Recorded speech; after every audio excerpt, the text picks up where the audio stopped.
Welcome to The Signal, where we bring you curated insights every week from the most brilliant founders, investors, and thought leaders in Web3. Find out their stories, how they see today's landscape, and what they think the future holds.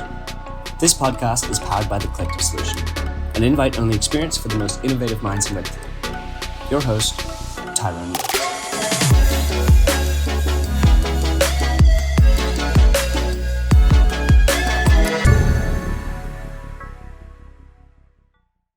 So today's guest is Boomer, formerly from Land Vault, now co-founder of LFG, Life Force Games, innovating in the play-to-earn space with a keen sense that not all gamers are going to want to be part of NFTs right now. So there's an option to own a piece of what's going on.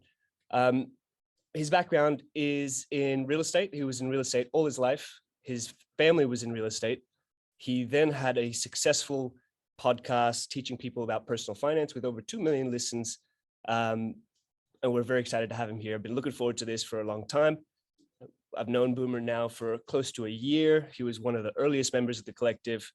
Shout outs to Yankov for putting us together. How are you today? Good, sir. I don't know if we can talk this early about Yankov and in positive, but we'll guess we'll tolerate it this one time because he did introduce us. So. Yeah. It's always fun having Yankov on a Friday, Saturday night, join our Twitter spaces or any voice calls, especially when he's a few whiskeys deep, but it's good fun nonetheless. Dude, I kind of want to jump into that straight off the bat. Because I knew you were in real estate, but could you walk me through a little bit about your relationship with your parents and what they did in real estate and how that got you into it? Was that a natural progression? Did they kind of, push you to do that? Were you inspired by them?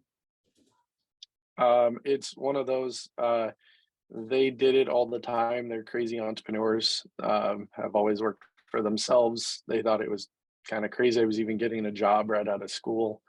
It was just something we did all day, every day. I'm really good with numbers and math, so was able to help my pops out with some of the Excel sheets and things for the commercial real estate he was doing. And I've been doing that for 15 plus years now, helping him just on the Excel side.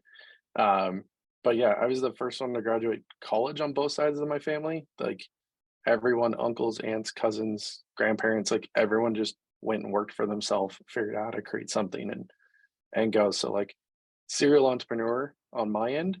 And it's just because everyone around me has been entrepreneurs. It's all they knew. And it was weird that I went and got a job and that my brother got a job versus like creating our own job.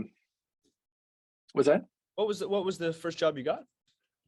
I worked for KPMG doing public accounting. Like one of the most worst, horrible jobs. Yeah. If you know anyone that does it, just feel sorry for them. Fair enough. How long did you last doing that, actually? About a year. Okay, so it wasn't long. It was about all I could tolerate. Yeah, it was about all I could tolerate. Very quickly realized that there was probably a different path for you. And so yeah. Would it be right to say you were pretty close to your parents? Have you got siblings as well? You said a brother. Yeah, I have a brother. And then very close to my family. So yeah, I mean, it's a small family. It's like very tiny compared to most families. So fortunate that I'm still close with everyone. Yeah. Interesting. So I now I'm sort of curious because I come from a large family that was quite scattered all over the place. I'm half Indonesian and half Australian, and my mom ran away to Singapore when I was 2 with me. So I've always floated around the whole family. What was life like growing up in a small family that were full entrepreneurs? Were they working all the time? Is that a assumption? Yeah, they'd work all the time, like every day. Eat dinner didn't matter, like work, but like they included us in it. So we were always asking questions and we were always learning. Like they never spoke to us like we were kids. So it was interesting learning. And they would break it down like in a simpler fashion, but there was no like sugarcoating and like, oh, don't worry, this is just work. They'd be like, well, I'm doing X and working with the city planners on this, and we're bringing, water out to this part of, the project. And, I'm 9, learning Right. about how they're doing zoning and different things. So yeah, it was interesting. Would you say that you grew up quite well off? Were they always pretty Yeah. successful? Was there okay, interesting. So Yeah. Very, very fortunate for wonderful. where I grew up and what the situation we were in, for sure. And so for those who don't know, you are based in the States. Um, what college did you go to? Did you travel for college, or have you sort of been around all over the States, or what does that look like? So I say the West Coast is the best coast, and anything like east of Vegas is too far east, uh, which is just one state over. For those that aren't don't know U.S. geography too well, pretty much always been in Southern California.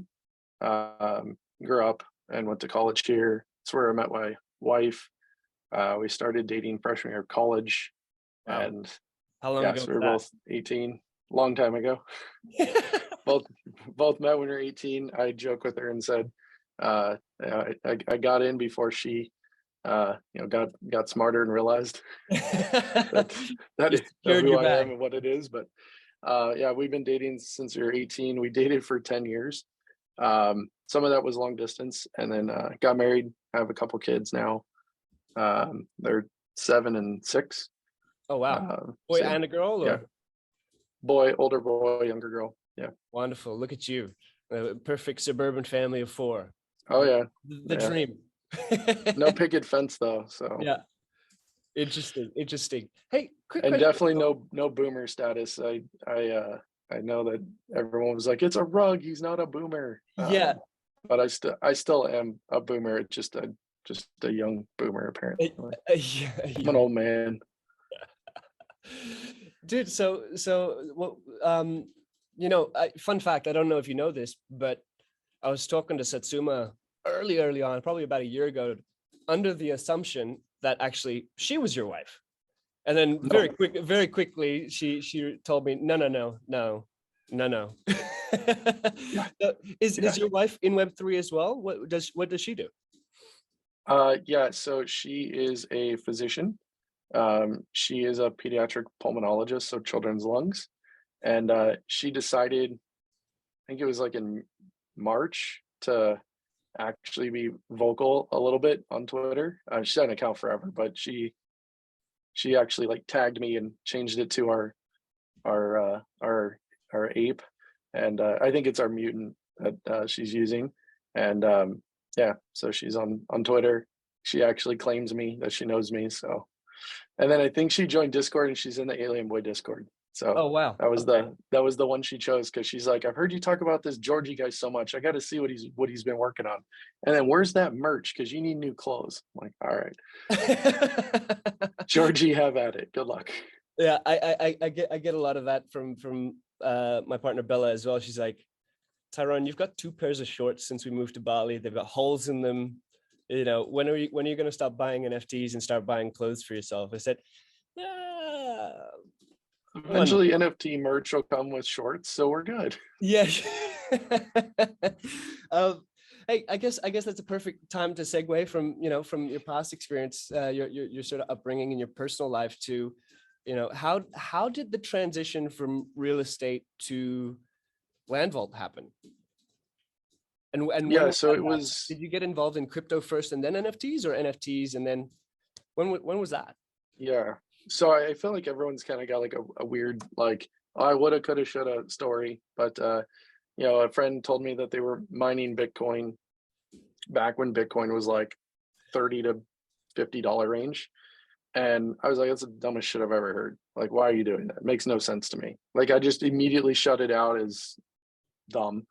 Um, and then I instantly regretted that. Well, not instantly. I regretted that, a few years later. But I had been investing a little bit, not heavily, in crypto for a number of years. But I pretty much ignored the rest of the ecosystem for a long time. And it wasn't until like the pandemic rolled around that I was really starting to dig deeper into like, hey, the US is literally printing 25% of its money supply this year. inflation's probably gonna be really ugly. I know crypto, like, it could be a hedge for inflation.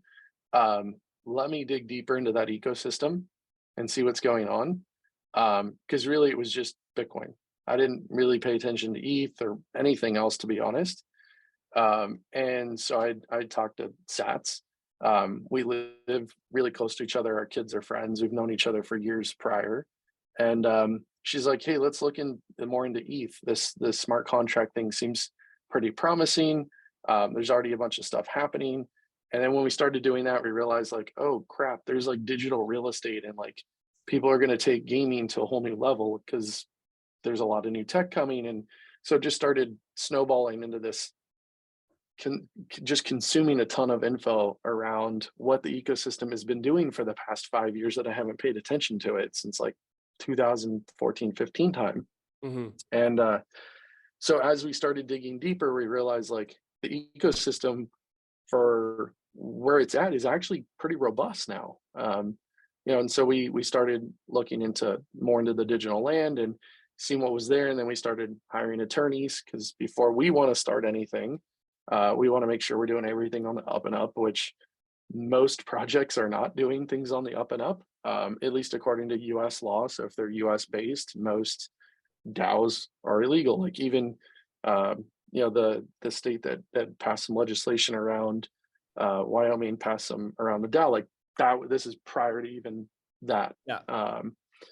And when we wanted to launch Land Vault, it was, well, we want to take the metaverse experience, right? Owning land. We want to develop the land. We want to create games. We want to create all sorts of fun social experiments on the land. And we want to do this with a bunch of people, not just us. Quickly realized that the DAO is not the way to go. We couldn't do that just because we're in the US and all sorts of rules around accredited investors, and Sure. not to bore you much. Yeah. So then we said, well, we still want to do this. How can we do it? And we're really open. The whole community in Discord, there was 1,000 people in there. We were talking, and then we realized, what? Let's just throw some of our own money in, buy land, and then basically do perks to access the land across the metaverse. And everywhere Land Vault goes, anyone who wants to come along this crazy ride, like, let's do it. This is in May, so right after Apes, right after like Alien Boy and like Arabian Camels, like there wasn't many PFPs out there. Yeah. And we decided to take the hard road and go, let's go into the metaverse and sell perks onto the metaverse and see who wants to do this. Like it was a complete out there thought that we were just honestly probably like 7-8 months too early. Like should have just rolled a PFP project, to be honest.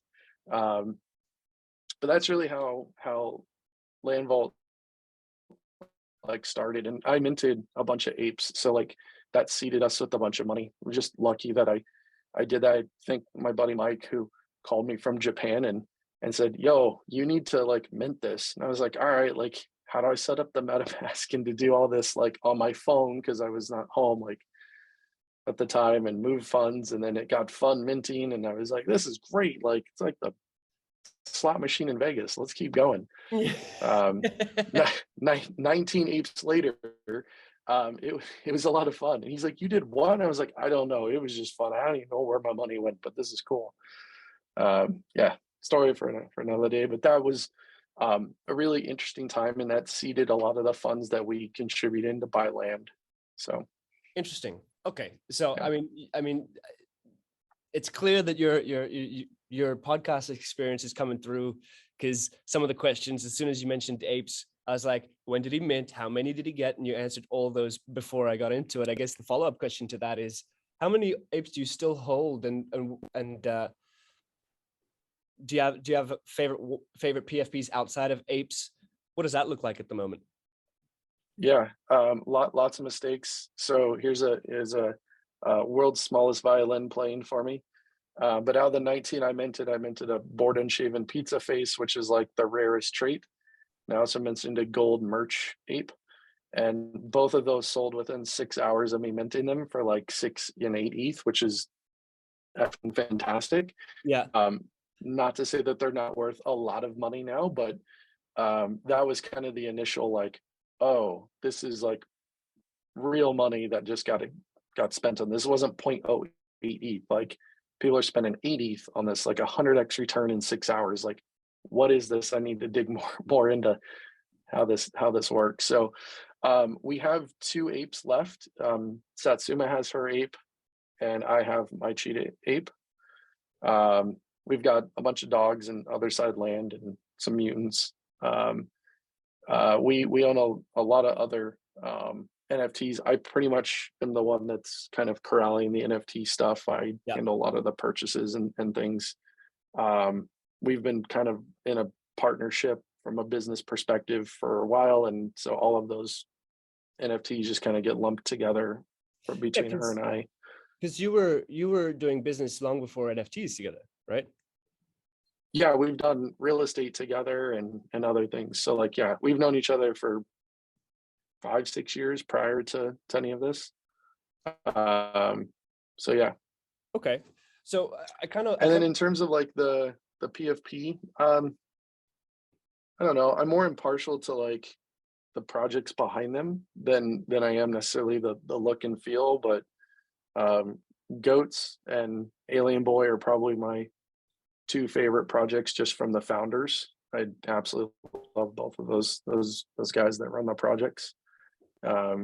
Aesthetic wise, that's a tough one. I'll have to think on that.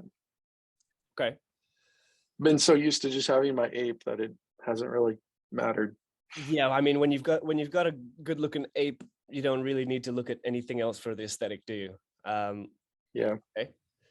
So for those who don't know much about the Web3 space in general, you know, I've always said that right now, as with any wave of innovation, you know, when new technology comes, it's usually both ends of the spectrum get attracted first. One, the best and brightest minds of the world, and the world's biggest criminals, right? And so all the exploits, all the hacks, all the not so user-friendly stuff that's been happening, it's been really interesting to kind of see that evolution over the past year and a half.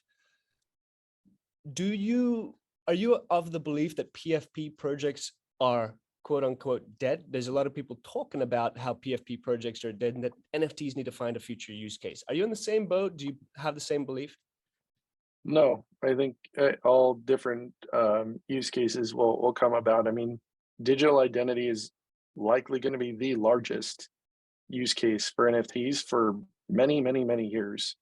The notion that PFPs and utility, and then by utility I mean the roadmaps of we're going to launch a game, we're going to launch a comic, we're going to launch shit into the moon. Like, yeah, that stuff needs to go away. The projects really should, and I've always thought this, should be working to increase the brand awareness and use the funds not to give back to the holders in free money, but to use it to elevate the brand to higher levels, whether that's getting some celebrity endorsements, you know, and having Jimmy Fallon use your, you know, your PFP and actually paying for that, again, brings eyeballs to, you know, sponsoring segments on TV, you know, and I mean, to anything that can increase brand awareness. I'm not like a huge brand guru by any means, so these are probably horrible examples, but I think the brands you join into a PFP community, hopefully of like-minded people, so you find your space, and then hopefully the brands and the project founders are elevating the brand more than just trying to figure out how to extract more value from the holders. This is extractive model, which is highly extractive, like will end. And I think PFPs are here to stay. I just don't think it's going to be in the way that people saw it last year in 2021. Interesting. Yeah. I mean, it kind of reminds me. So I heard about NFTs sort of long before I even got into crypto, thanks to an episode of Tim Ferriss speaking with Balaji's. And a huge topic that came up and really struck me as important was pseudonymous identities that allow further freedom of speech, right? Like, and if we kind of use a few real world examples, that there are countries in the world where you're not really allowed to speak up against the government. Otherwise, you get more than just canceled. You can get sued. You can have your entire life ruined by the government. You know, So I'm of the same boat, that pseudonymous identities are really interesting. And it's super fascinating to me to see how many people I know and feel like they're my closest friends now, but I don't actually know their real names, right? Yankov being a great example. I've seen one photo of him. He sent me one photo once upon a time. Do you know what he looks like?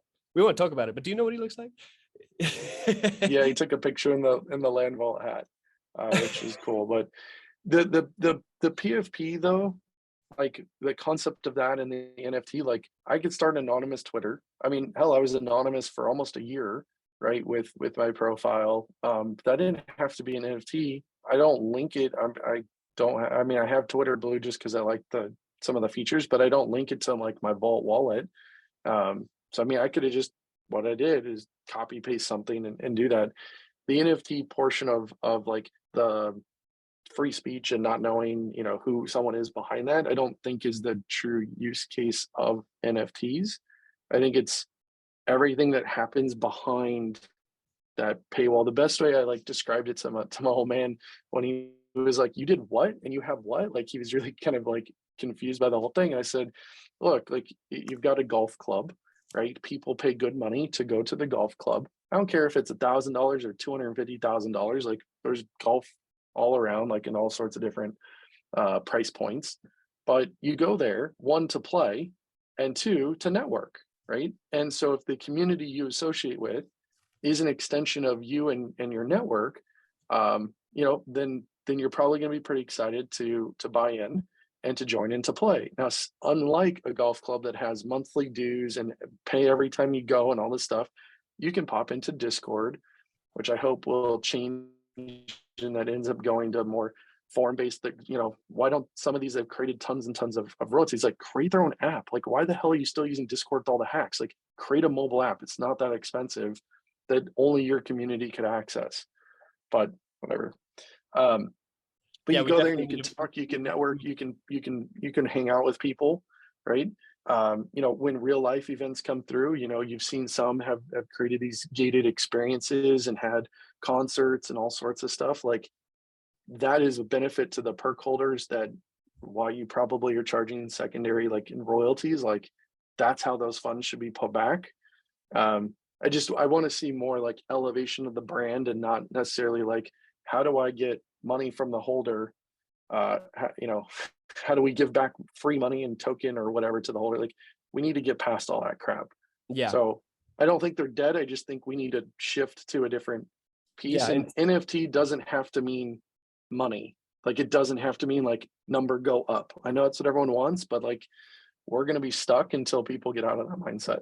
yeah. 80% of the market's definitely still here, like with a real gambling mentality, and you know, 90% of people aren't making any money doing this, which is a fact, right? But then again, Pareto's law kind of states that that's, you know, people talking about who's making money and who's not making money in NFTs as if the 80-20 rule isn't existent in NFTs as well as everywhere else in life, right? Absolutely exists in Yeah, that. And unfortunately, it's because there's a lot of circles where information gets passed that doesn't go to everyone. yeah, So then people can front run in different pieces. But um, I'm more excited to see what comes next. And I think gaming is where we're going, because I think gaming is going to bring in mass adoption.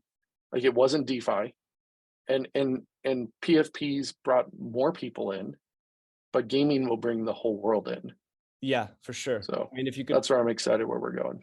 if you could play the same quality of game, like I recently got my younger brother. He lived in Bali for since he was 12. He's now 20. He's now going to college and doing some entrepreneurs course instead of an actual college. So each year they go to a different country and they start businesses. And he starts that in a couple of months in Spain. Um, all that to say two things. One, this guy is a genius. He started mining Bitcoin when he was 12, tried to tell me about it. He then was playing, he was one of the earliest people playing CryptoKitties. He then gave me his computer that had his MetaMask on it and wiped it before giving it to me. And there's about 6-7 ETH in there, which, you know, he laughed off at first, but now when ETH was at 4,500 and he was broke, he was like, oh shit. Yeah, that And so, sucks. But all that to say that he recently went to Australia and he left me his gaming computer. And so for the first time in like 3 or 4 years, I started playing Overwatch. And it just got me really thinking, right? It's like, if I could play Overwatch, a version of Overwatch that was just as good, because as you know, everybody in the space right now knows, um, games can't just be about making money, right? And so they got to actually be fun. And so I really like what you guys are doing with Life Force Games, even that with as little that's been revealed, just having seen how you execute and how you take. You're big on quality and you're big on people, is the sense I get from you. And every time I speak to anyone else about you, your reputation precedes you as a really great guy, right? You know, you've always been really fair. You've Thanks. been, we've done a little bit of business together where we've referred people to build with you in Land Vault, and you've taken really good care of me.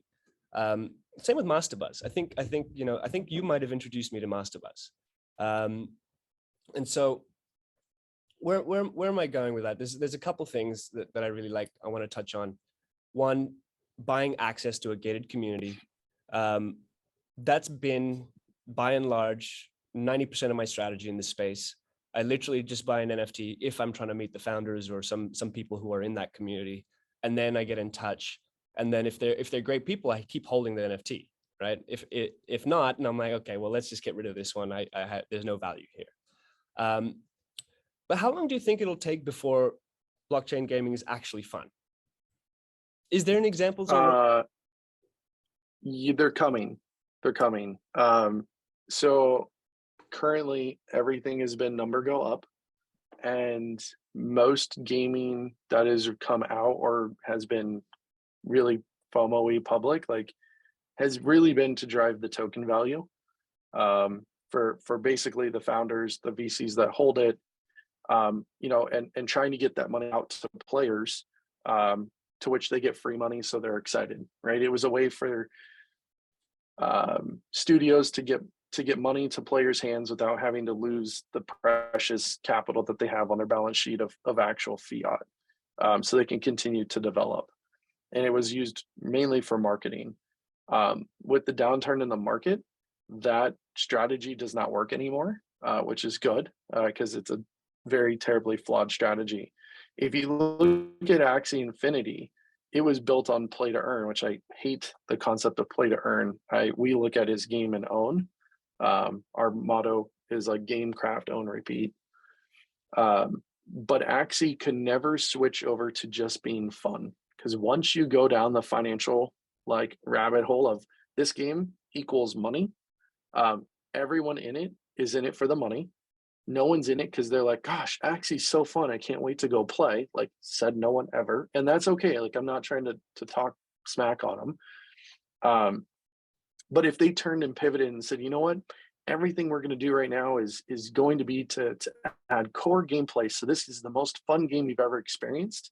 Everyone who currently plays it isn't playing it because it's fun. They're playing it for the money. Once the money's gone, the players leave. And we can look at it where SLP has basically gone to zero, and they've lost 90+% of their player base, right? And now the only people there are the true believers who have massive bags and are clinging on for dear life, hoping that they right the ship and can do that. We are seeing more games coming down the pipeline that are building for fun in mind. Most of them still have it wrong.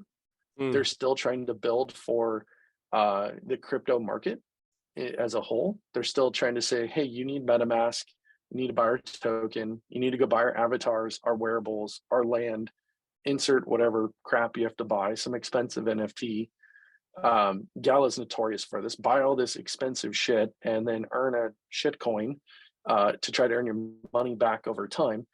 That isn't going to fly to the normal market. That's not going to bring 1 billion players in or 100 million monthly active users from Minecraft.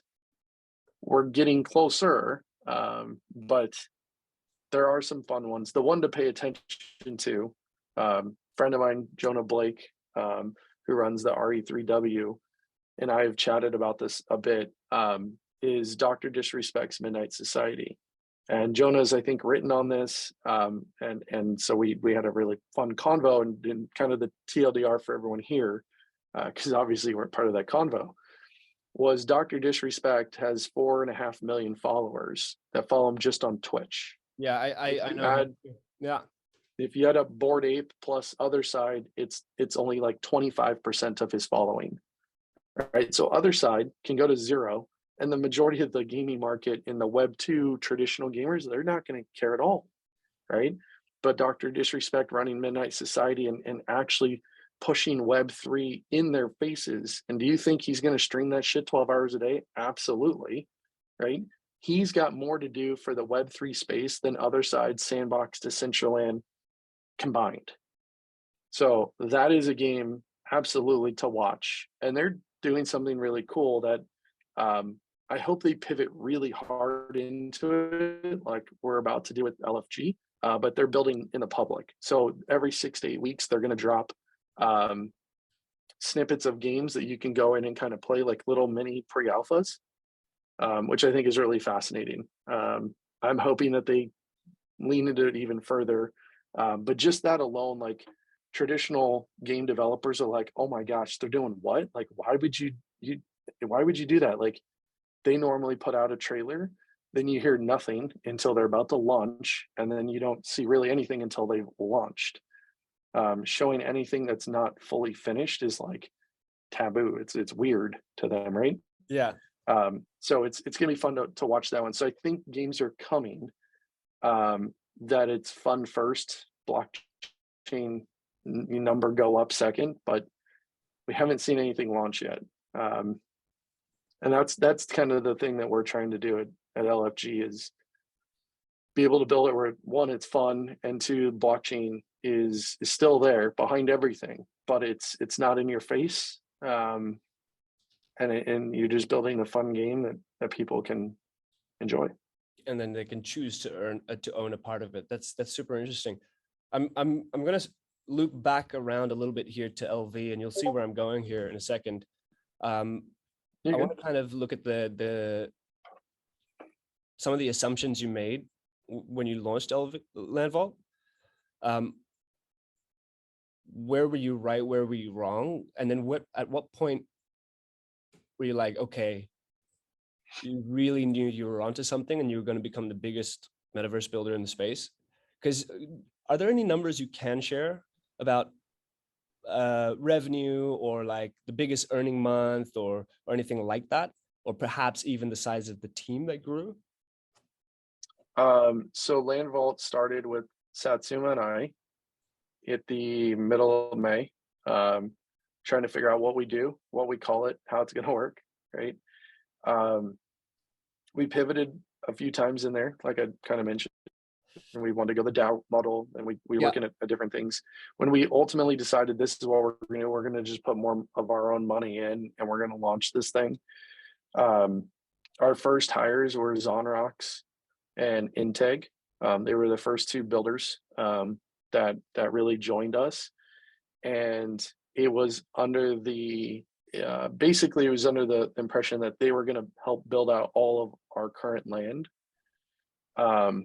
It quickly pivoted to others wanting us to build, because once we started showing people what we were building, then projects started reaching out because someone that's in our community is in a different one, and they said, hey, look, you bought Metaverse land in Sandbox, like you should talk to Land Vault, like look at what they're building.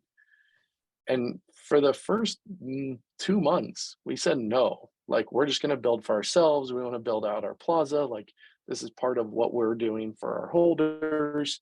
And we said no, no, no, no, no. And about the 8th time I said no, I said, Sats, we should probably look at this a little bit. And so we started modeling, like, if we ramped up, what would that look like?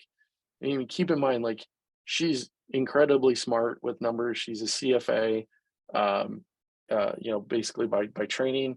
I've ran multiple businesses and scaled multiple teams up.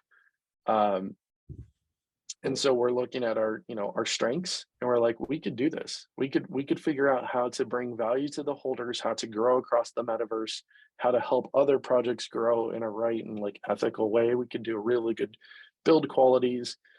So we started basically in August-ish timeframe saying yes to people. really quickly, it scaled, I mean, really ridiculously fast. Probably the biggest catalyst was Facebook changing their name to Meta, because more people started reaching out to all of the different platforms. CryptoVoxels is like super tiny, right? And even they had like a 500% increase in their web traffic. They posted a tweet, which I thought was fascinating. I was really happy for them that they got a ton of publicity and people were Googling like, what the hell is a metaverse, and stumbled upon them. But the outsized amount of traffic went to Sandbox.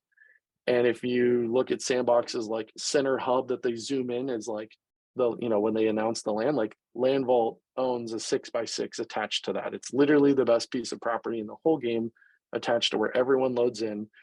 And when you click on it, it's like, we basically can build your dreams in the metaverse. And it hockey sticked. It absolutely hockey sticked. And then more people started asking us, and we were sourcing builders. Like Satsuma's whole day, literally her whole day, was trying to talk to builders, interview them, have them put together. We were doing basically paid builds that we were taking internally and saying, hey, Ty, you want to do a build? Take this small little thing, build X, and we'll see how well you do and how long you do. Zonrox critiqued it, said, yep, they're good. We'd hire them and bring them in. Like, we tested so many people. So by the time that we started to the time that we exited, which we exited in June of 2022, we had about 120 people that were working with us across the Wow. different metaverse building. Not all of them were W-2 employees, but we had about 120 people that had signed basically exclusives that they were working with us. We were building primarily in Sandbox, NFT worlds, Decentraland, CryptoVoxels. We did a build in Nifty Island as they're starting to kind of come live. I'm really excited for Charles, the founder over there in that project. Obviously, Lane Vault still exists and still building for lots and lots of people. But we were building, and it was said that we built for 22 of the 40 out of the top 40 largest projects and communities that had joined. Like, we built for 22 of them in Sandbox. So building for Alpha 3, building for Alpha 4 for Sandbox this year. So yeah, we just grew really, really fast. Things were moving really quick. That's crazy. That's crazy. It's like how much a year can change something, right? Like, okay, so you got the proof of concept, you tried the creation game as well. How did that turn out in the end for you? Yeah, so the creation game was really interesting. So Sats and I we like to, how do I phrase it, test things, Yeah. I guess you can call it. And everyone's all about decentralization, right? Until something happens, and then they're very much into centralization. Yeah.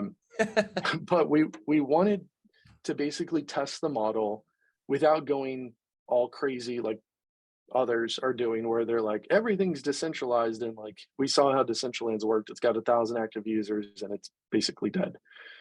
No offense to them. They get traffic because it's open, but that is not a key feature. And will be different in the years to come. But we wanted to test the concept of a decentralized studio. So we have the team, we have the land, right? It was a 3x3 attached to Pong. So 9 pieces of land, going to be highly visited, highly trafficked land in the Sandbox. And we wanted people who wanted a voice in saying what was created there. So we ended up doing a mint. Georgie from the Alien Boy helped, saved our butt, did our contract for us. Nick and Aaron from Young and Sick did the artwork, which is awesome.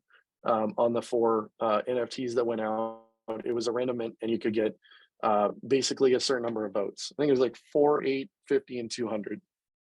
And there was like percentage of rarity on that. And essentially just it gave you more votes in what's going to be built.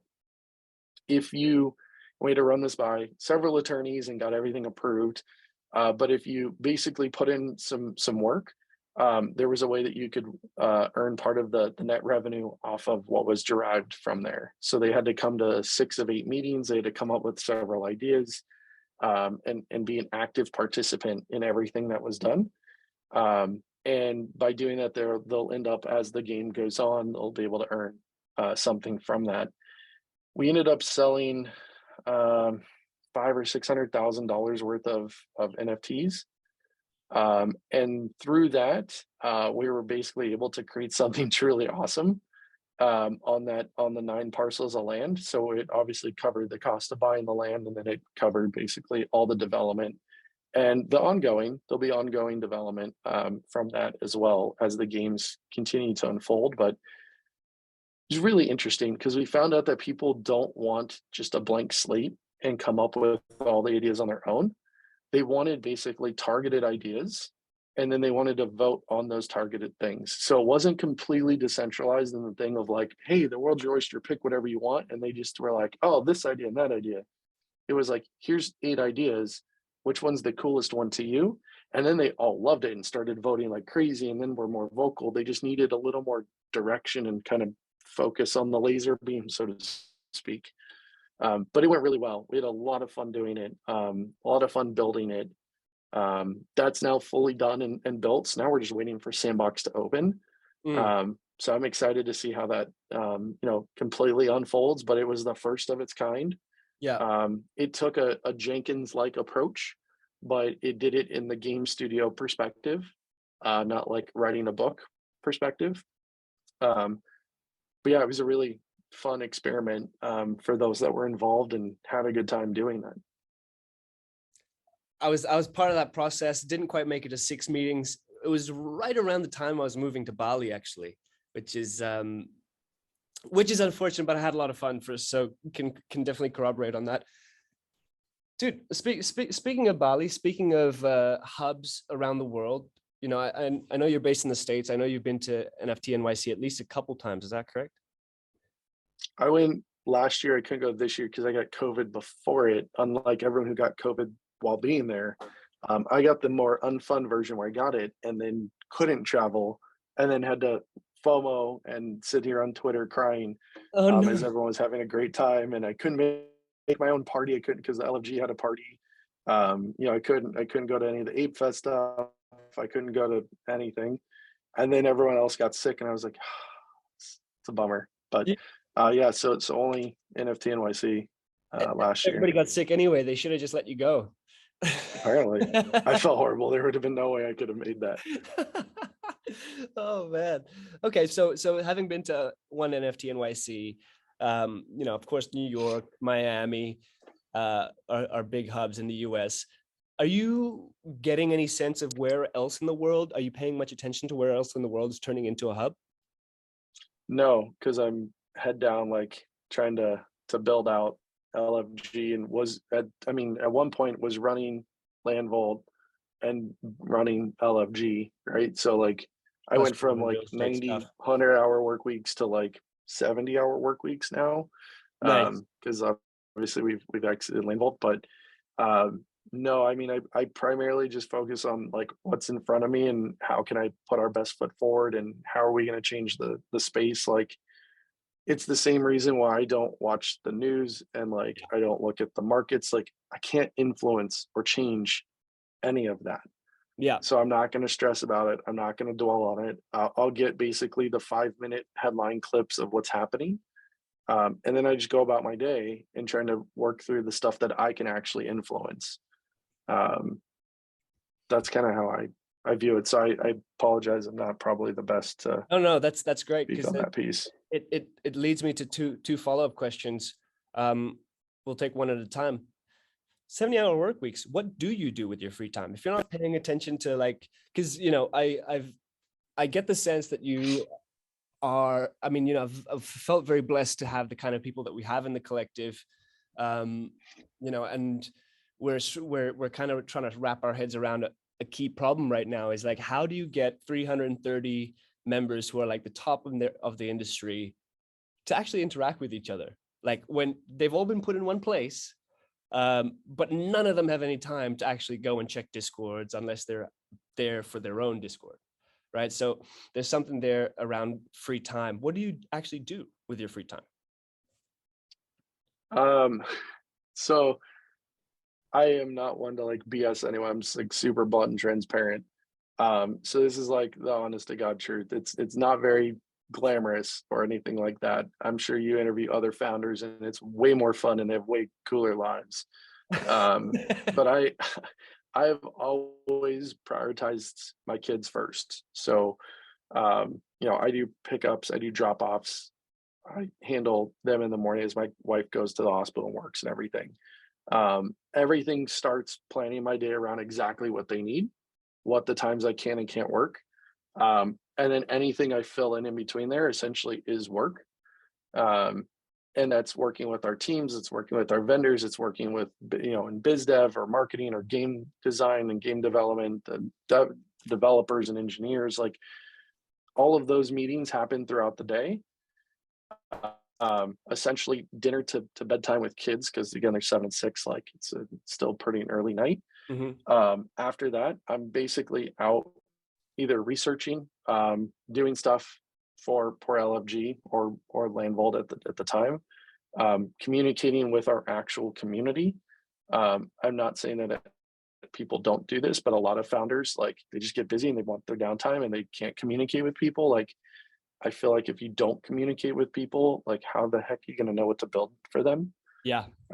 So I try to do that there. I'll catch up. This is where my 5 to 15 minutes of like, what the hell happened in the world, goes through. I should prioritize exercise. I clearly don't if you've ever seen me, but I need to probably do that. Some of it goes to my own like personal finance, like what am I doing in direction, bill pay, that kind of stuff. Um, Friday nights, I do have it earmarked though. Watch out, this is gonna get crazy. Uh, I earmark like 3 to 4 hours on a Friday night, and I play Apex on my Xbox with some friends that I've known for 5+ years now. It's like our Love weekly that. game night. It's like the one time I can just like, walk away from everything. Even Sats knows, like, I ain't answering my phone. Like if something's on fire, take care of it because I'm not. Um, so Friday night is reserved for that. Sundays though are family days, so I don't work on Sundays. Try to spend as much time with the kids and family as I can, and then Sunday night I end up usually working. I love that. That's a true family man, a little bit of gamer in there. Was there a time when you were like gaming took more of your life before Yeah, kids? when I didn't That have for sure. kids. Yeah. Yeah, Okay. prior to kids, it was all games and a little bit of work. Uh, I always prioritized gaming as much as I could. I mean, I ran, this is super nerdy, but I ran a raiding guild in World of Warcraft for many, many years. No way. Multiple 25-man squads. It was right after 40s kind of went, but like multiple 25-man squads, and like I was in charge navigating. It was one of the most fun times I've ever had. Playing, I played Halo with a bunch of buddies. Most of them were competitive, like pro players. I was the shitty like amateur player that like was always the worst with playing with them, and I played with anyone else, and I was awesome. But yeah, played lots of Halo 1, 2, 3, going for.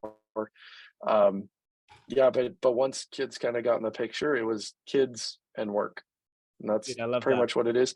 The kicker is like I love what I do, Yeah. so I don't care that I'm working because I love it. Like that's a lot of people who are like DJing on Twitter and like trying to find the next mints or whatever. They love what they're doing, right? They don't want to turn it off. Like I love building. I love what we're doing. I love hanging out and thinking up new things with the team and figuring out how we can push things forward in different directions. Like we're doing a metaverse play at LFG and there's no land sales. Like imagine that. Like holy crap. It's not revolutionary, but sadly it is for the time that we're in. So we're just trying to do things different, and I love thinking outside the box and trying to figure out how we can continue to push things forward. So Do you think yeah. do you think gaming in any way, I mean, of course, you already alluded to this a little bit, you organize a lot of people for raids and stuff, but beyond organization, has gaming influenced the way you do business, or has gaming taught you anything about business in some way? Because I find usually there's insights derived from anything. Getting good at one thing usually has insights for other things. Could you speak to that a little bit? Yeah, I think the single-handedly biggest piece of leadership I've ever learned was from running that guild in World of Warcraft. I can relate to that. It was way worse than managing employees, like managing 75 to 100 guild members. I mean, I never want to go back and do that again, but like it was really, really fun at the time. But I mean, your kids managing kids, essentially, Yeah. and you know, and there's all sorts of drama, and you know, whether it's the loot or hey, what character am I running, or like hey, why did they get this? And it's like, well, the math doesn't lie. DKP says this. Like, I don't care. It's like, oh god, here we go again. So I think number one thing is leadership. I mean, I went to school.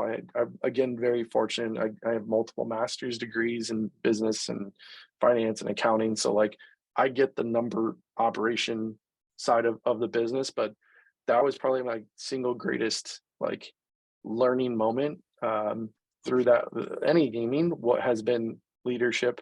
I think people who play games, especially like fast impact games, like first person, you know, third person shooters, learn quick decision making. So it's something Satsuma played a lot of StarCraft. So like she's like a really kind of think through everything. She's the last mile person, is we joke about it. Like I get all this stuff going, and she's like, I got my whole to-do list and like I ain't sleeping until it's all done. And I'm like, cool, I'm off to the next thing. Yeah.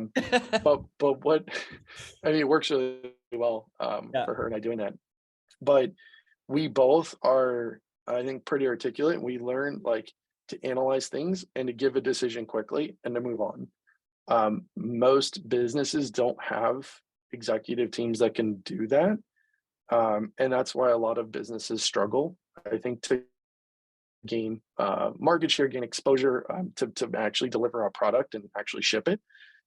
Because sometimes it's got to be absolutely perfect, right? And it's got to be over engineered and all these things. And it's like, well, the market would like it. They'd probably give you feedback, know if you're in the right direction, like ship the product. So yeah, I think I learned from games like leadership and quick decision making. Love it. Love it. I can relate to that. It's interesting. Was that about like 7-8 years ago for you when you were in the guild, or longer? Longer.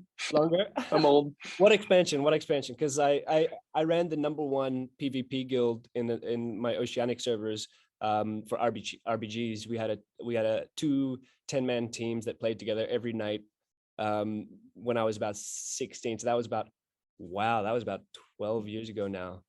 10-12 years ago. Yeah, so I started playing in BC, and then I started basically launched the guild like right as Wrath started. So wow, a long time ago. Yeah. Did you I don't even know how many vanilla? years ago that is, but it's got to be like 14, a little bit, and I stopped. Yeah. And yeah, I had stopped.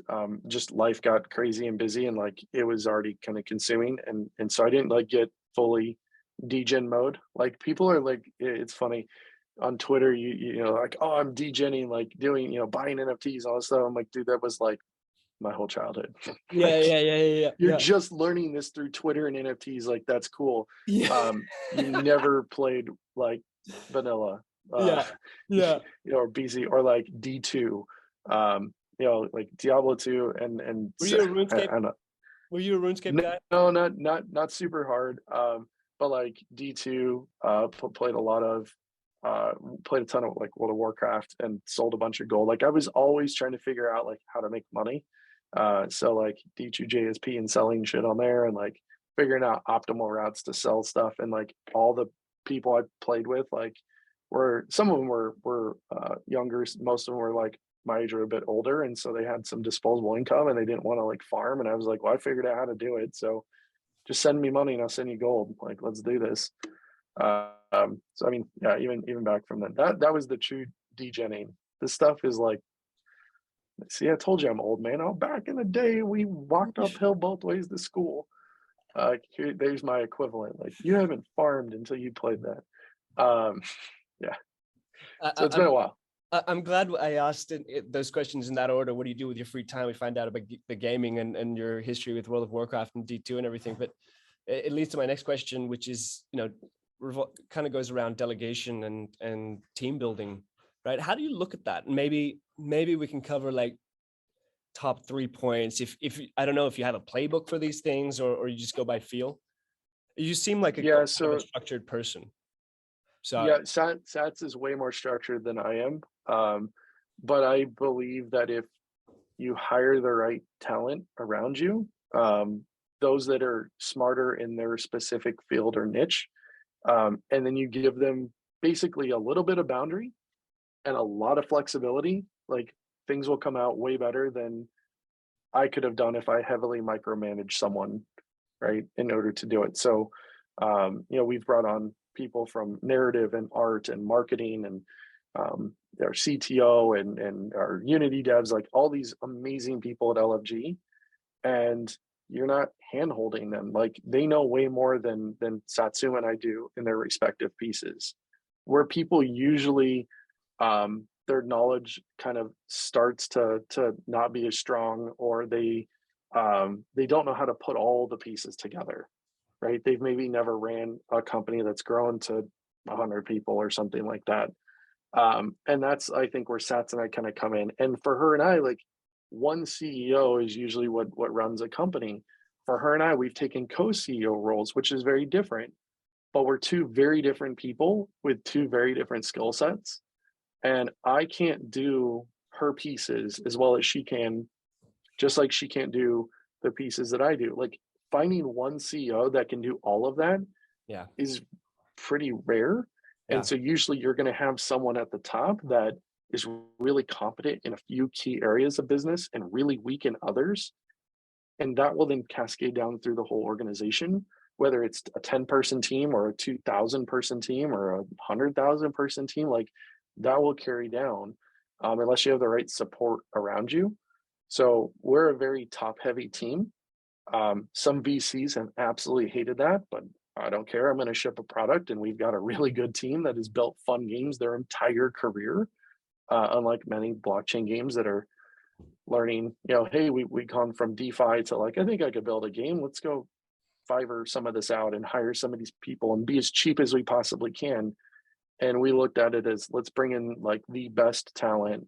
Our chief art officer, he was basically the head of art at New World at Amazon Games. He ran and did the art department at H1Z1 and a Star Wars game that he'd put out. Like, who's going to compete with that? Not many people in the space are going to be that decorated and have run those big projects.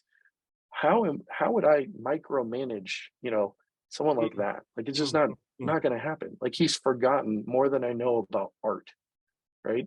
But what I can do is I can pair him with a really strong development team, and I can pair him with an amazing person like Danielle had just joined us a few months ago from marketing. And now we could take his creations, his ideas, those pieces, and now I've got someone who's equally competent and amazing at marketing that will start basically, and you're going to see like LFG is going to actually start turning on the content machine here in a second.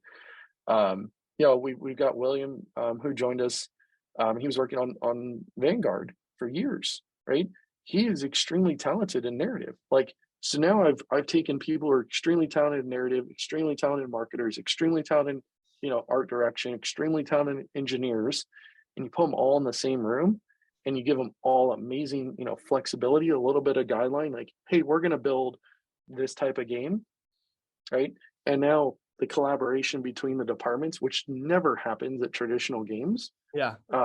because we view things a bit differently. And so everyone's got to say, everyone's, got some vested interest in it and wants to see it succeed. And now they're able to really utilize all their talents to making this come to fruition. Dude, that's amazing. I really like how you put that. It kind of echoes something I learned from Tim Ferriss a long time ago. Is like, it's instead of asking how to figure something out, it's ask who can figure it out the best and then support them. And I think, maybe that's a lot of why we get along. And I think why you enjoyed the collective, albeit you don't get to spend much time with us.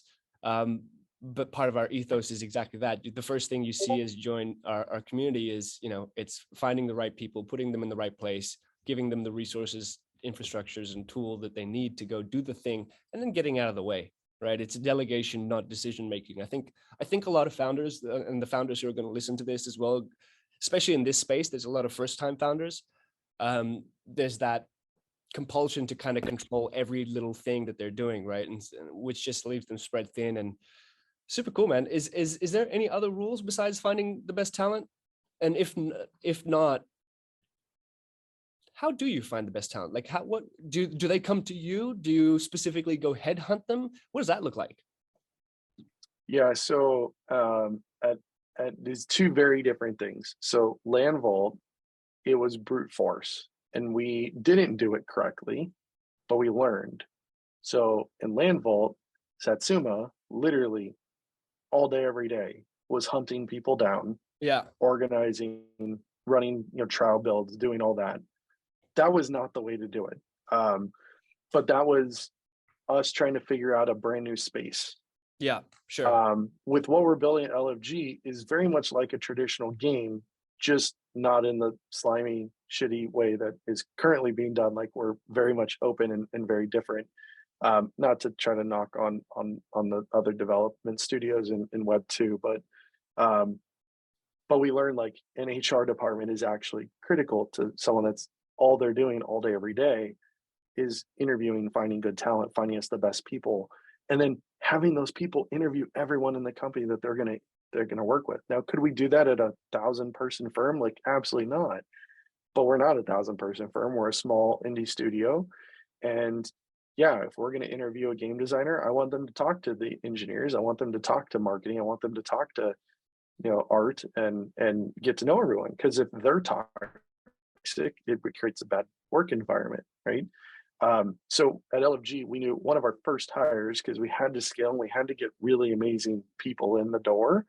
And that is hard to do from a Web 2 standpoint, because gaming and Web 2, most of them still feel like NFTs and crypto are a scam. Yeah, So to find people who don't think that is hard, and then to find good people is really hard.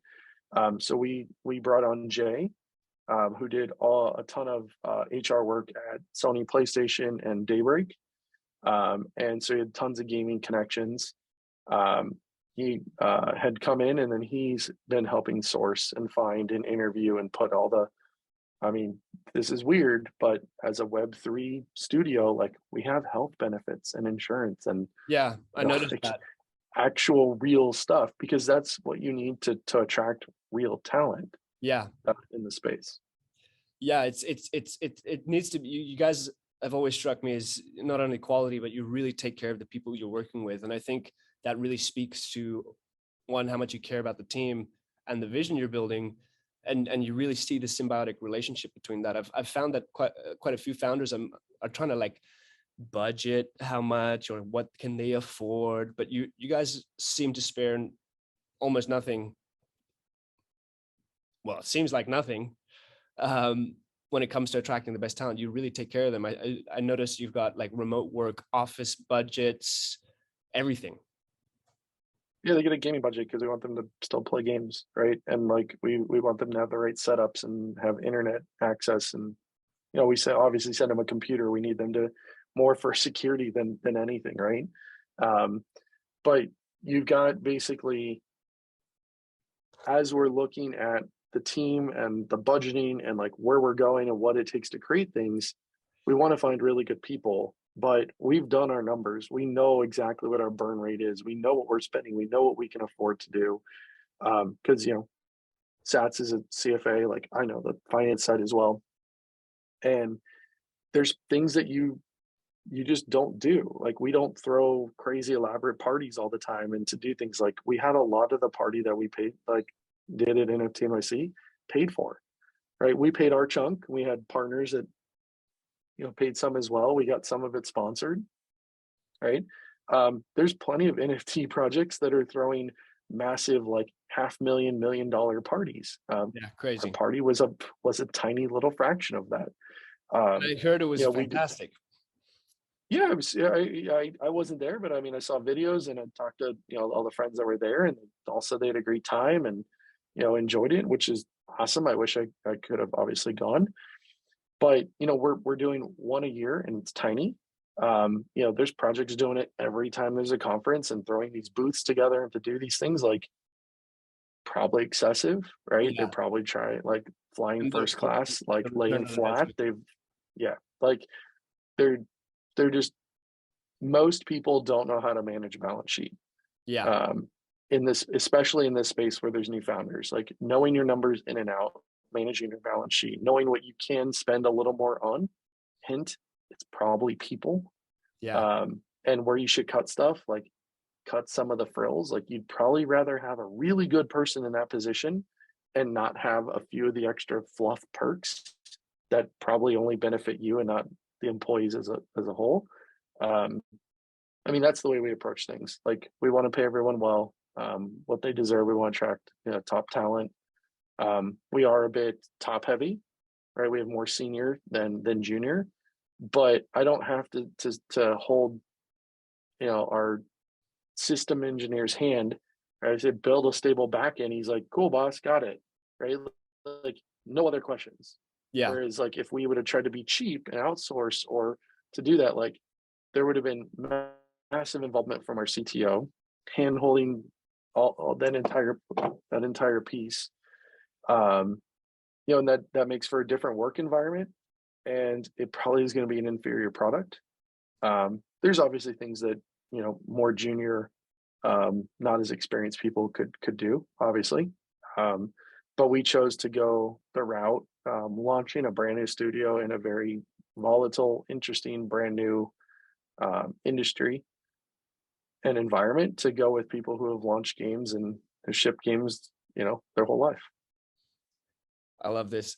And I guess this is a perfect segue now to kind of start to talk about Life Force Games as much as possible. We've talked about, you know, Uh-oh. structure, the team, how This is you the part I could get in trouble with. I gotta exactly, be exactly. careful with some alpha.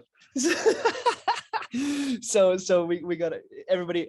You know, when I put this up and put the show notes up, I'm gonna be like, guys, amazing stuff, but you're gonna have to listen through the whole thing to get to the Life Force Games part because it'll only make sense then.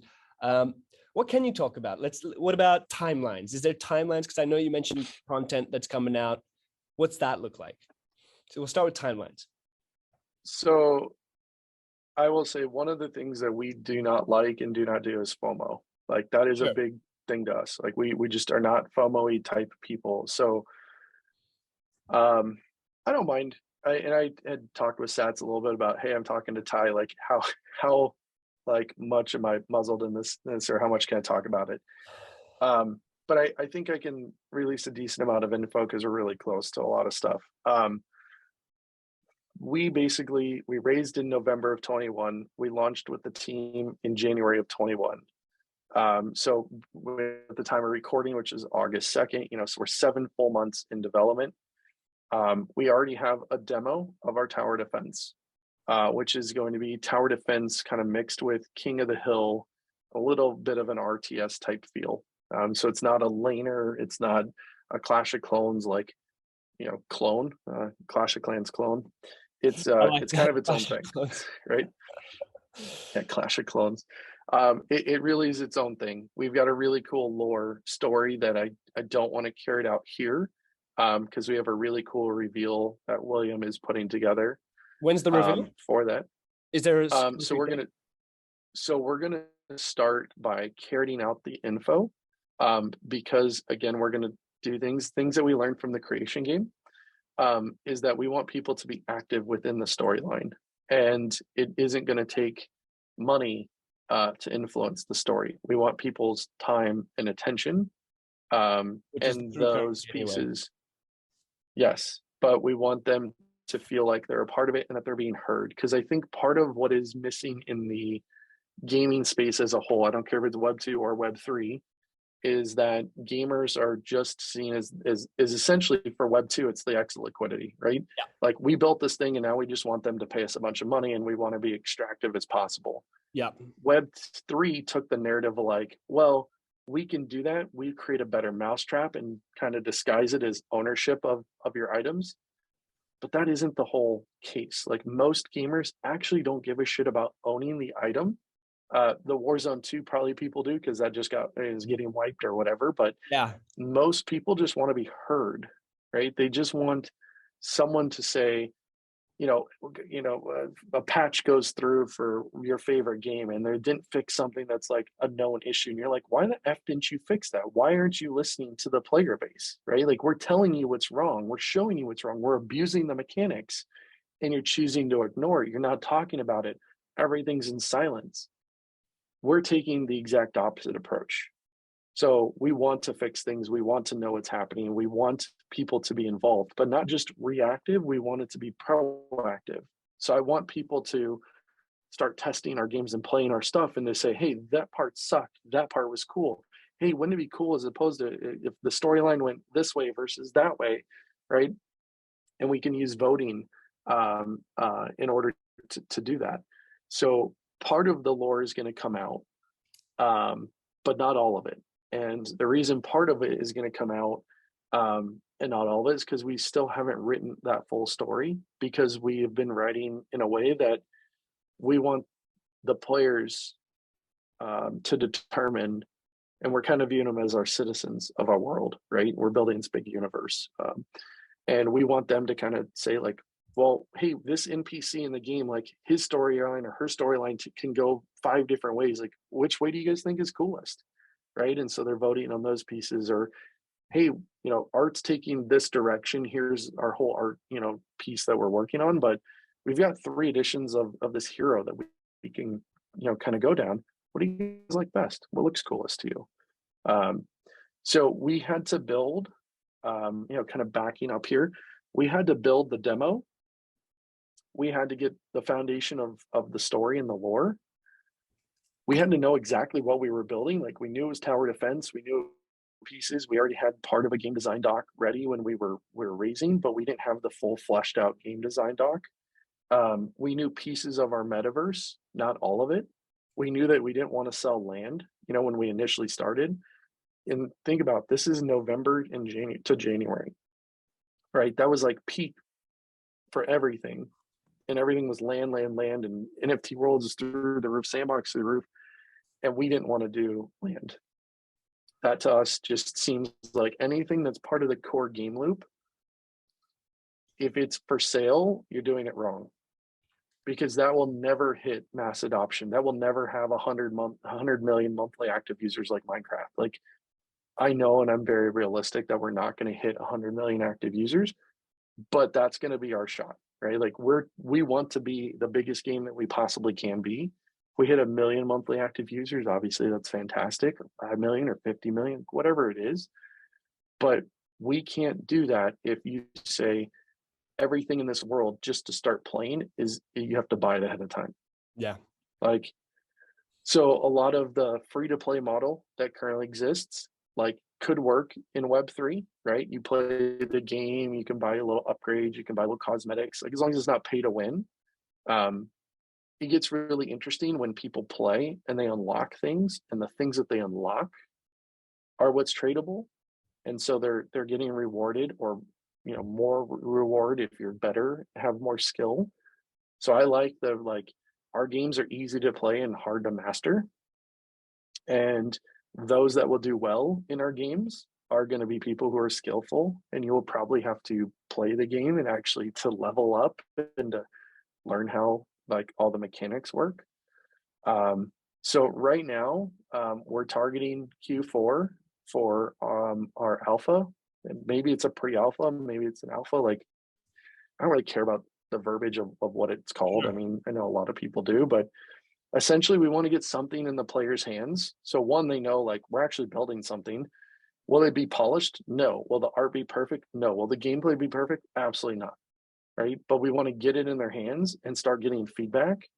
So we know like this is like we want to be like the people's game. We want people to come play the game and realize that they impact not the bottom line, they impact the entire story. They're coming along, and you don't have to pay a single dollar if you don't want to. Right? Like it's completely free to play what we're building. We've got some really other cool things. I'm happy to kind of talk on a little bit on a high level, but for the most part, like we want to get things in people's hands and have them be active and a part of our community. And there'll be certain little fun rewards, you know, different titles, different mounts, exclusive pets, exclusive, you know, cosmetics. We've got a cool avatar drop that's going to happen in Q4.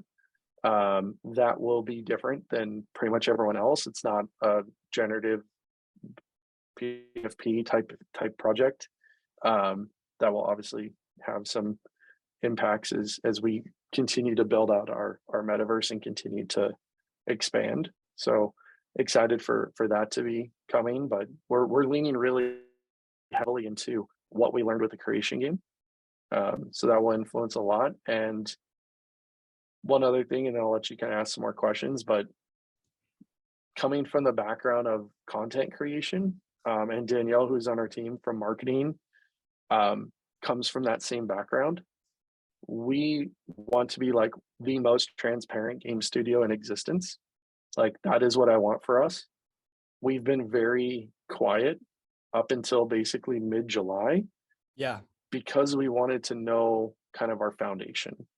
And we wanted to know who we were, what our vision was, what we wanted to build. We had to build the team, right? We had to put all these different pieces together. We finally feel like all the pieces are together. We're still building, right? But now we've got a really good foundation to work on. And that, yeah, we're still building like came on here, right? But now we've got a really good foundation. And now, like, if we would have done this back in like April, one, everyone thought up only. So they would have been like, win drop, win free mint, win it. Like, I'm good. I liked working in stealth in that thing. So the bear market is kind of nice because it is quieter. Like those who actually care about NFTs in the space, like, are the ones that are still here talking and more vocal and, you know, still engaging on Twitter. Of course, they're shit posting and whatever, but yeah. But now we have a foundation that, like, if we went one way or another, like, we know the base level of narration, we know the base level of art direction, we know the base level of game design. So things that get voted on aren't going to shift and break. It's not a house of cards. Like, we've got a really strong foundation, and now we're ready for everyone to start communicating and opening up and talking. So we want to be one of the most transparent studios out there, not just from what we're building, but having people be active and why we're doing things and how things are going and like hiccups. And like, we're even exploring, like, how do we convey what the team has worked on this week? Do we owe that to the player? No. Do we want to tell the player? Yeah. But how do we tell them in a efficient manner that doesn't slow the team down, but also lets them in behind the scenes so they can come hang out and watch a game, or to be honest, several games get built? That's a super cool process. It seems like you almost need a White House spokesperson type role for someone who can like actually see what's happening indoors and see. And that'll be me. Yeah. I'll be cheerleading around and bringing everyone in. But we have really cool ideas around, like, talking through some AMAs. So like art, engineering, narrative, and then Satsuma and I from the CEO level, like, every week we're going to have an AMA with a different department. In addition, we're going to be having a podcast running that is going to have pieces of what we're building and why. And art might join us, narrative might join us, HR is going to join us, talk about vision and what we're building and internally. Like, marketing is going to join us. Like, we want people to see what it's like in the day to day. We want people to see why, like, the vision that we have and how we hope that they come kind of latch onto that vision and then expand it beyond our wildest dreams. Like, we want people to be active. So we're going to have lots of content, lots of behind the scenes stuff coming. You know, I feel like this is going to also, as a side effect, going to have increase, like a huge increase in, like, one for like new game developers who are trying to learn what it's like working with an indie studio, or even becoming if there was an option, which leads to my next question, if there was an option to bet it all on you guys, I would. So with that in mind, how do people get involved? And, you know, whether they're an investor or they're talented, or who, you know, what does that look like right now? And I have some follow-up questions off the back of that, but. Yeah, so again, we've been in stealth for a while, right? Building that foundation. I think the single greatest thing someone can do from a non-monetary standpoint is to join our Discord that'll be opening here in the next few days. Oh, I exciting. believe I got word that it's coming this week. So, you know, it's gonna start bearing, and we're gonna start populating and start talking and going forward from there. But just joining Discord and just not being toxic and just wanting to build something cool, right? Um, in the next few months, we're gonna have our supporter packs coming out. Part of the supporter packs will have some of our premium currency that'll be used. I'll tell you a little, like it'll be used with our avatar creation. Um, and part of the supporter packs will have titles. It could be mounts, it could be pets, it could be just unique things that are coming within our game. We want it to be affordable for everyone. Like I'm not talking about like Web3 crazy degens. I love all of you, or obviously some of you, but um, you know, not everyone can afford 10 ETH on a mint to mint out a bunch of things, right? Yeah. So we're looking at like, and I dare say in fiat money, but like we're looking at, you know, 40 or $50 on a mint, you know, for our base supporter packs just to get in the door and to get something cool. Yeah. We are exploring right now limited edition stuff of building things in our game. So if you said, hey, look, you know, my dog is super important to me. I love my dog and I want to have my dog in the games with me. Like, well, maybe we, you know, create a custom pet and that pet is modeled after your dog, right? But we're not going to do thousands of these. We're going to do a very limited run of those things. We're going to have limited runs of other things, like maybe creating your own NPC, creating your own loadouts in our shooter game. Like we want to be more interactive, so there will be some higher level like supporter packs. But also, it is I truly don't care. Like if you don't spend $1 in a supporter pack and a cosmetic and anything in the game, like you will get every benefit that someone who does pay. You just might not look as cool, or you might not you know, be able to flex something that someone else Sure. won't, which is I can, fine. I can see you know, just the fact that people will have some level of involvement with the story. They'll be able to create with your help, create custom stuff. I can almost imagine, you know, it's like, okay, let's go make my cat, Mr. Snuggles here, into the game. And then somehow he gets written into the story. He becomes a fan favorite, and then he becomes really valuable over time. And other people want to buy him off me, right? But there's only one, and you know, I can see that being a really interesting sub niche almost for lore writers, story writers. Super cool, man. This has been really a lot of fun. I have just a couple more questions. I know we're well over Good. time. I hope you're having as much fun as I am. Of course. So I've heard tower defense, I've heard shooter. Um, can you speak a little bit to the scale of the metaverse you're building? Like, Yeah. is there any comparisons? Because I've seen some So sneaks. yeah, so it'll have the kind of open feel of, let's say, Decentraland, Okay. where you're walking around and you can see stuff in the distance, right? And as you get closer, it loads up. I mean, what's really happening is like the servers are stitched together and you're porting server to server without really knowing. So that field of vision is decently far. We're aiming to have somewhere in the 300 to 400 people, you know, be able to join in a single instance, and to run around and to be able to play, which is, you know, 3 to 4x bigger than Decentraland. It's going to be 9 to 10x bigger than Sandbox.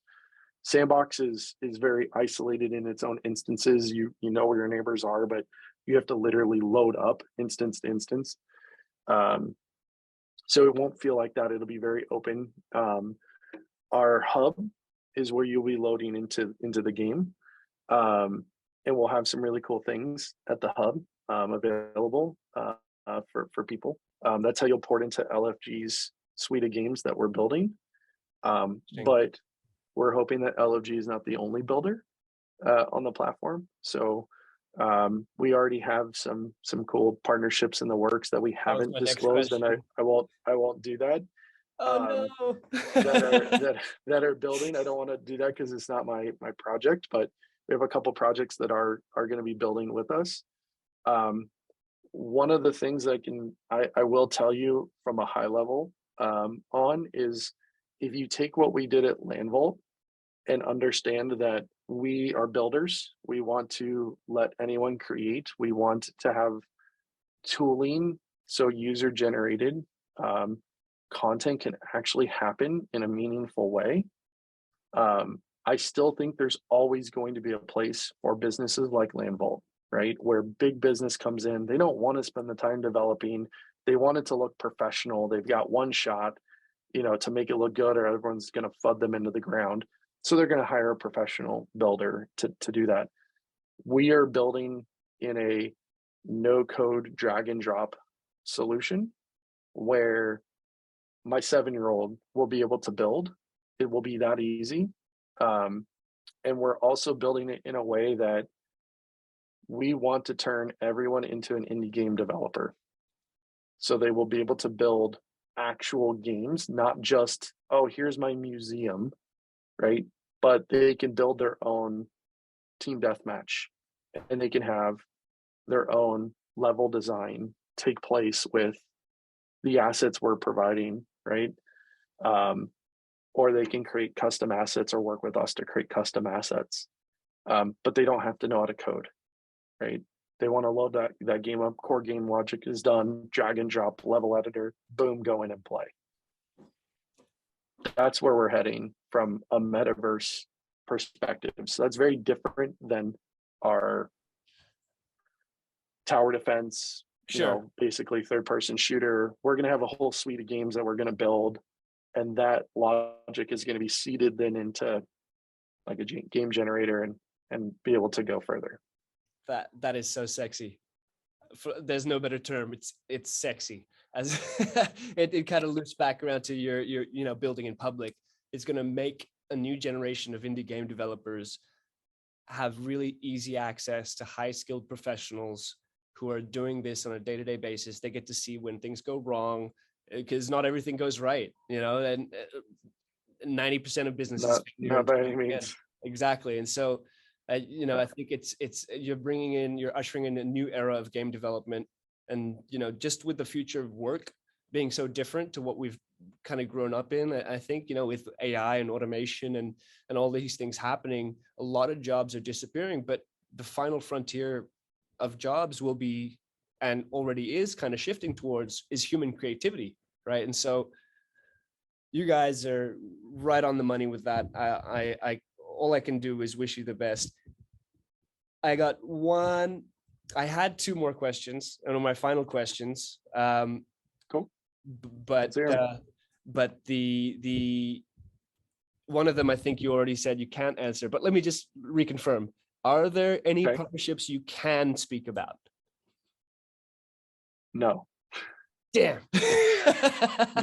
No partnerships that I can speak about publicly, but we've got a few, and one actually just happened today, which is cool. But we've got a few, and then we have I would say there's some really. I know any of them? No, you don't. But there's some really interesting conversations happening with businesses that are still trying to figure out the space. And everyone's like, oh, the Tiffany's drop is crap because it's 30 ETH. And oh, if a celebrity does something, it's a cash grab and they suck. But what's really happening is that most businesses are taking their time. They're trying to figure out what their entry is to the space that is actually a meaningful entrance in. They've learned from, at least I'm talking from a gaming perspective, right?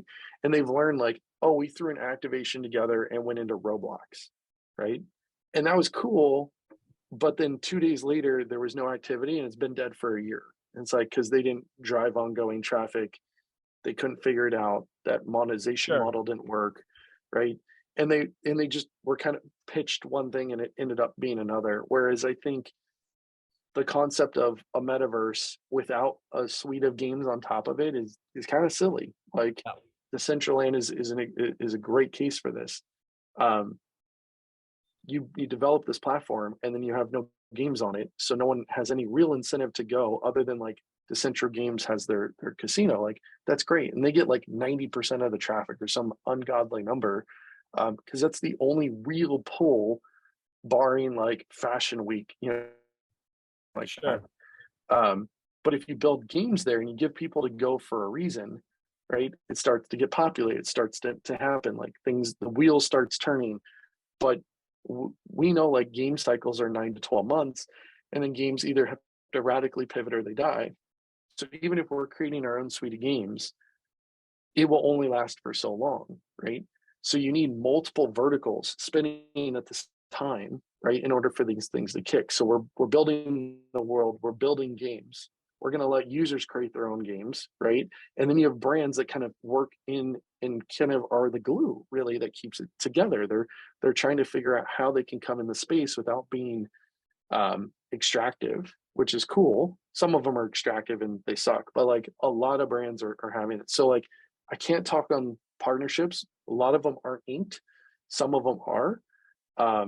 But I can tell you there is a lot of brands and agencies trying to figure out how this works in a long-term way, because people see this being able to go further than just Roblox for 2 days, or like we threw a concert in Fortnite that lasted in 40 minutes or something, right? Like they're trying to figure out a more meaningful approach. I like that. And finally, we got the dog barks. That I Yeah, it's all good. pre-warned at the beginning. Here's my final chunky question, and then we'll start to wrap up. Yep. You've had quite a few successful exits. Do you build businesses from the ground as you're building it from the get-go, planning to sell them, or is that something that just comes about? And then how do you look at, is there anything like, things that are top of mind for you or front of mind when you're even considering an exit? So we did not, I'll go back to financial services business I set up. I did not build with the exit in mind. That was something I'd never intended to really exit completely, but different opportunities kind of came up and I didn't really want to continue with that. So I built something really cool that most people would think I'm absolutely like batshit crazy to walk away from. The media arm, the podcast, and everything that went kind of in parallel with it. When I exited that, it was really because I knew that I wanted people to get the help that I was helping them with.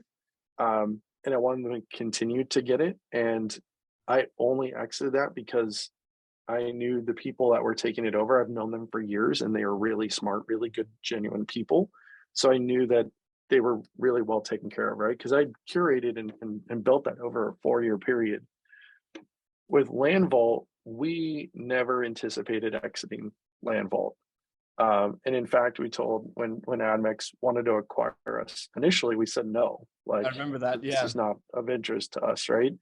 And they came back and I said, look, I don't care what you offer me. Like, I don't care if it's $1 billion. Like, if you're going to fire all our employees, or if you're going to like not hold up anything that we've publicly said to Genesis or Creation Game, like it's a hard stop. Like, and I know 99% of the people would be like, oh, I'll take $20 million or whatever the number is, 5 million, 2 million, 1 million, like doesn't matter. Most people would have just taken the money.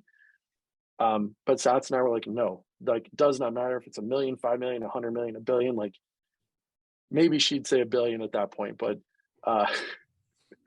but for us, it was making sure that everyone that had worked there and had done right, we do right by not only our team, but by everyone in our community. We did not anticipate selling that, and we kept telling them no, no, no, and then it was like, well, you're actually going to hold true to this. You're actually going to do all these things, and like, okay, like we'll actually explore this then at that point. But we really never planned for the end in mind, which is not the right business decision. Like we should always plan for the end in mind. But we like what we do. So like if we sold Land Vault for $1 billion, right, I'd still do LFG. I'd still work, right? We go to sell LFG for $1 billion. I'll still do something else. Like to me, I'm never going to stop.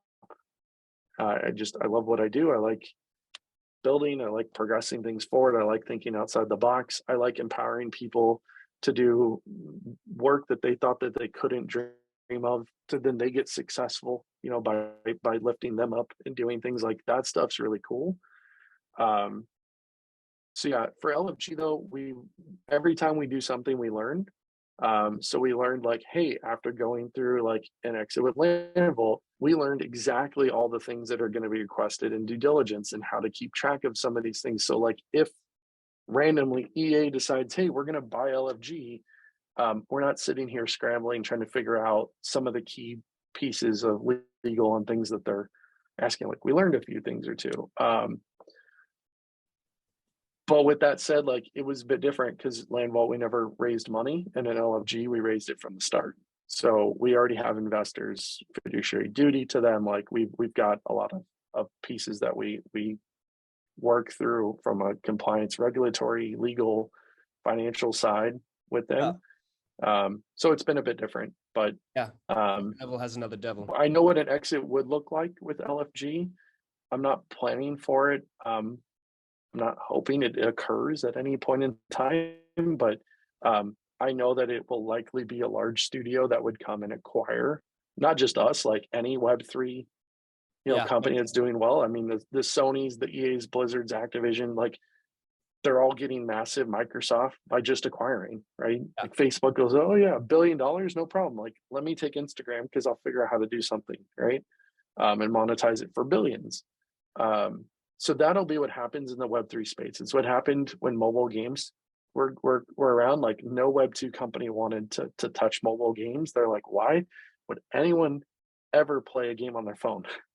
Like it's laughable, right? To think about that now, but that was their mentality. And so Zynga's like, well, hold my beer. Like I'm gonna go create Farmville, and I'm gonna create Words with Friends. I'm gonna create all these things, and they sold for $15 billion or some ungodly number last year. Wow. And that'll be what happens here.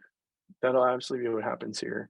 Not just LFG. I'm saying like in general, Web3 studios tech seems to that create something, it'll repeat. So right now it's let them innovate, let them figure it out. Like Sony doesn't give a shit if they had to go spend 50 million in R&D, like, and it goes to zero. Like that's a rounding error for them, right? Yeah. But a $50 million exit to acquire a studio with 20 developers, a title that's already successful, and maybe building another title, they'll spend that all day long. They'll spend it, turn down basically everything, and just bring the devs in house. Like they have that much money. So I think exiting will look like that in the space. Artifact and Nike, another great example. Yeah. Nike said we could have done this on our own, but look, they did it right. They have a following. They've made mints. They've made revenue. Like, let's just go acquire them. Yeah, makes a lot of sense. Awesome, cool, man.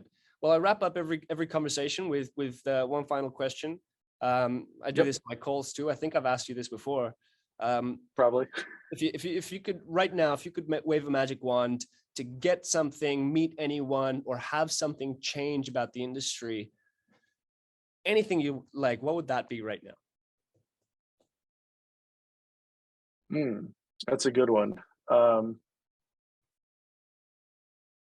If I could wave a magic wand, and I don't think it's a sheer number of like, oh, 1 million people following us and to be in our Discord and to be good.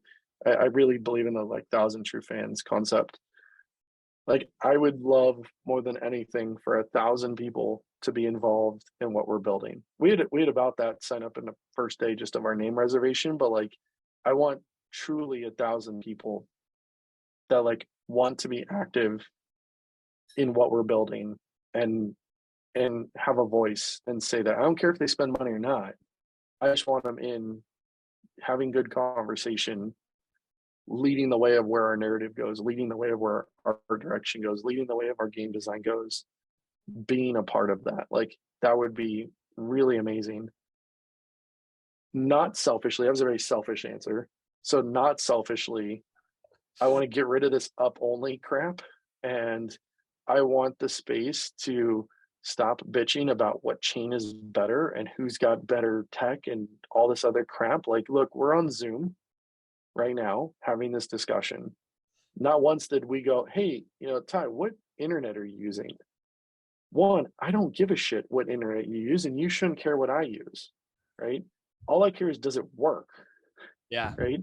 So if it works for both of us, like blockchain wise, it shouldn't matter which one we're choosing. Now there's decentralized, centralized, like, and I get the thesis, and I get people are like, look, I'm never leaving the Ethereum like ecosystem because I love the decentralization. Sweet, that's cool.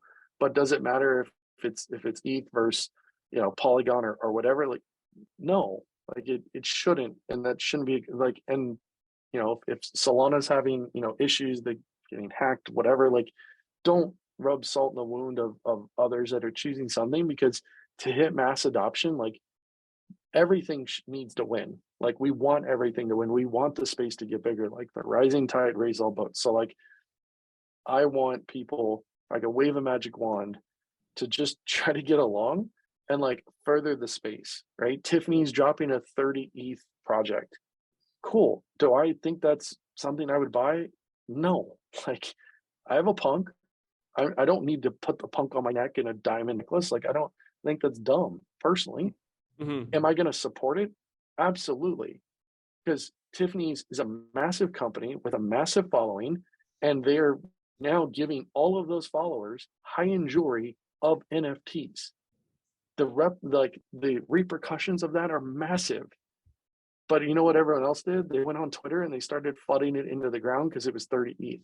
Like, don't buy it, but support. That's super cool that businesses are coming in and wanting to take a stance in the space, and they have massive followings that could bring in millions and millions of people. Yeah. Right. The space could balloon overnight. So that's what I'd wish for. Dude, I love that. This has been a lot of fun. Thank you once again for your time. I have no doubt, Of course, we're going to probably do another episode further down the line, as and when LFG comes live and there is 1 million, 5 million active monthly users. In my small part, I can guarantee that Bella and myself are going to be in that Discord from day one, and trying our best to be as involved as possible.